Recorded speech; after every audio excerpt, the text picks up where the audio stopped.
Today I will be upgrading the lights all around my Miata. I'm going to start with the indicator lights. On the front we have the orange lights and on the rear we have the red. Also then we have our turn signals on the rear of the Miata and the tail lights. They're going to go from a normal lamp to a LED sequential setup, which is going to be pretty cool. The fender turn signal lights will also become sequential. Then LED license plates lights. To finish up the look in the rear, we're going to upgrade from normal bulbs for the reverse signal to LED bulbs, which should be a little bit brighter, which will help because the visibility from the rear is quite horrendous at night. And finally, but still quite a big difference, is the upgrade to the interior lights. We're going from the normal bulbs to LED bulbs. Interior lights being the one in the cab and the one in the trunk. When you open it up, it turns on, you know. For some of the parts, I went to my local O'Reilly, picked up for the interior lighting a super bright LED from Sylvania, the DE3175. They work pretty well. They were quite a reasonable price compared to what they were to just buy the special bulb that Flying Miata had instead. The install process for these small lights is pretty easy. Just turn off your bulb, and we'll start with the one in the cab first. Then pry both sides with a flathead screwdriver. It should come out quite simply. Once you're here, use your flathead screwdriver and push the bulb out. Have one hand maybe to catch it or so, but it's quite tightly in there, so you shouldn't have much issues with that. Do be wary though, if you had the lights on previously, it might be quite hot still. Install the new bulb into place. If it doesn't turn on, just pull it back out, switch it around, then it should work without an issue. I reinstall the cover back into place and we are done. I do quite like the cool LED lighting that it provides in the interior. For the rear, it's also quite a simple install. Get your flathead screwdriver, pry it from the top where the switch is. Once you're in, it's just same as in the front we did. Just pop it out with a screwdriver. You might have to push on a little metal tab that's bent, since it keeps it from moving out of place. Installing the new LED bulb might be a bit tricky since it's taller in length. I had to bend it a little bit, see me with the flathead screwdriver. It didn't work, and I had to switch to a different angle to get it actually to fit into place. It's much brighter, just looks so much newer, makes the car feel more modern, which it is. For the reverse light upgrade, I picked up the Sylvania Super Bright 7443 LEDs, which, yeah, they are a little bit more pricey, still cheaper than getting them from Flying Miata, but I did want for the super bright ones since I do want as much light as possible when reversing. These look very nice and they work very nice. Install is very simple. Untwist the connector that holds the bulb. You don't even need to disconnect the cable from it. Remove the old bulb, put the new LED bulb into place, and twist it back in order. Repeat the same on the other side and you are good to go. For the side turn indicator, I went with a Flying Miata product. This is a sequential clear LED housing and it looks very good. It was also very reasonably priced and the packaging looks great. To install this product, it's quite a simple procedure. What you need to do is remove the rear 3 push-in tabs that hold the wheel well fender liner to the fender. After that, you'll be able to easily, well, actually it might be quite tight, but get your hand in there and there's a tab on the back of the side turn indicator and you'll be able to push it out so that it comes out quite easily.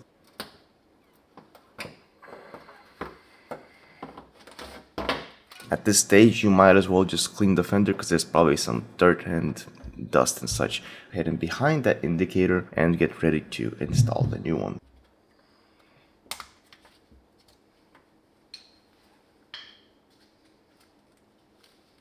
This whole procedure is just the opposite and a very simple procedure. Plug it back in.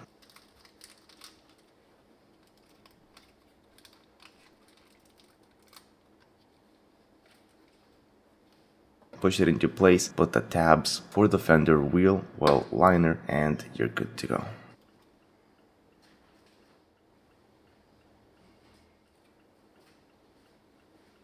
Next is the LED corner light install. I also picked these up in clear because I have the white Miata and I thought like the clear, let's go all around and make it look uniform. And I found out they are quite bright, but I picked these up from Flying Miata. They were also at a very good price. First of all, you get your hand behind the rear bumper. This can be done by laying on a rolling mat or any kind of mat that you have. Go near under the exhaust. Then you'll be able to put your hand and your Phillips head screwdriver to the side to loosen the top Phillips head screw. That will release the pressure from the corner light, and you'll be able to press in the tab just like we did on the side indicator turn signal, and it will just come right on out.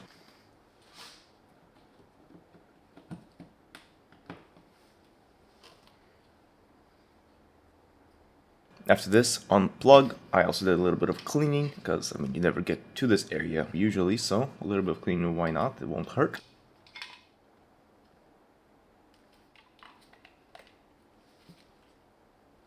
And just plug in the new light. Push it back into place.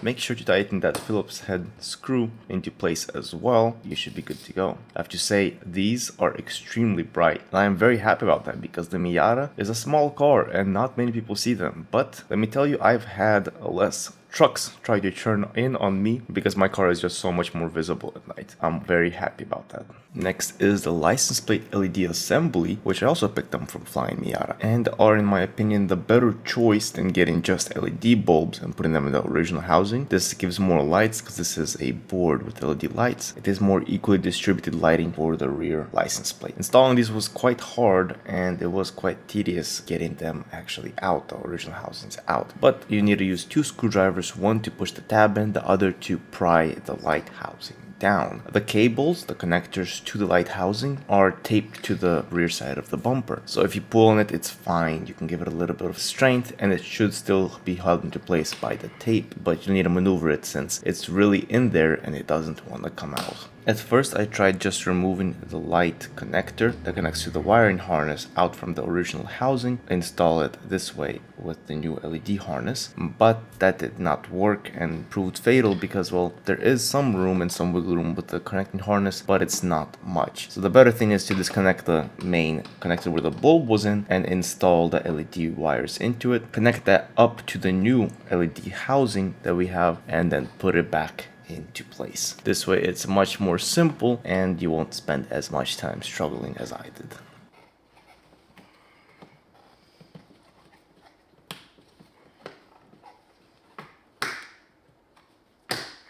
And proceed to do the same on the other side.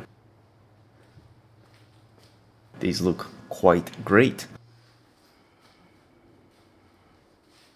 The last and objectively the best upgrade that we're doing today is the Sequential rear taillight LED turn signal upgrade, and they look phenomenal. This was the longest part to install as well, since we had to remove the taillights. To get started, you peel back the trunk liner so you can get to a 10mm nut that holds the taillights into place. Unscrew that nut and also disconnect the taillights from the wiring harness. After that, there's on top, there is a Phillips head screw, and after removing that, you should be able to wiggle it out of place. You need to pull it at you straight back so it clicks out of a little place that it locks into so it keeps it into place. After that is done, you'll be able to start doing the install for the new LED sequential light strip. Pull out the connector that holds the amber light, which is the turn signal for the taillights. Remove that light and replace it with the LED board. To get this to fit properly, put the LED board started in so it's already inside the housing of the taillight, and then connect it into place into the connector. This way you'll be able to position it properly. There's a more detailed instruction on Flying Miata's website. If you're buying these, you get a manual with it and you should follow that. You're supposed to position it at a bit of an angle, and then you're able to push it into place, and once you lock it, it should line up perfectly in the spot where it should be so that you have a full coverage and it's not rubbing too close or too far into the housing of the taillight.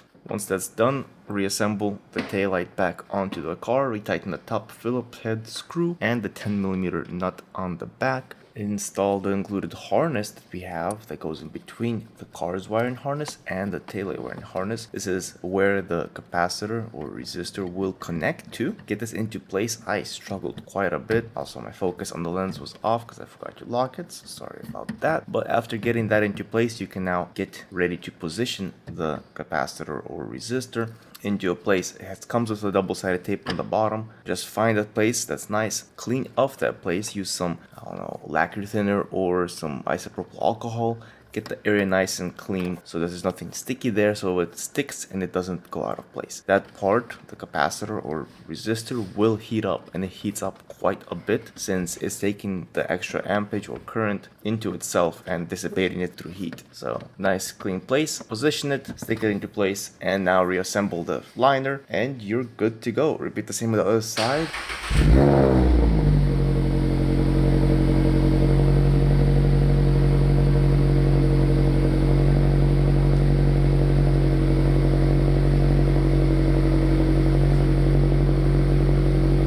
And you have beautiful looking sequential light signals. I like how the turn signals turned out, and I am quite pleased with the upgrade. Overall, the car is much more modern looking now. All the LED lights, they're more cool because they have a nicer, cooler tone. They look great. I love it.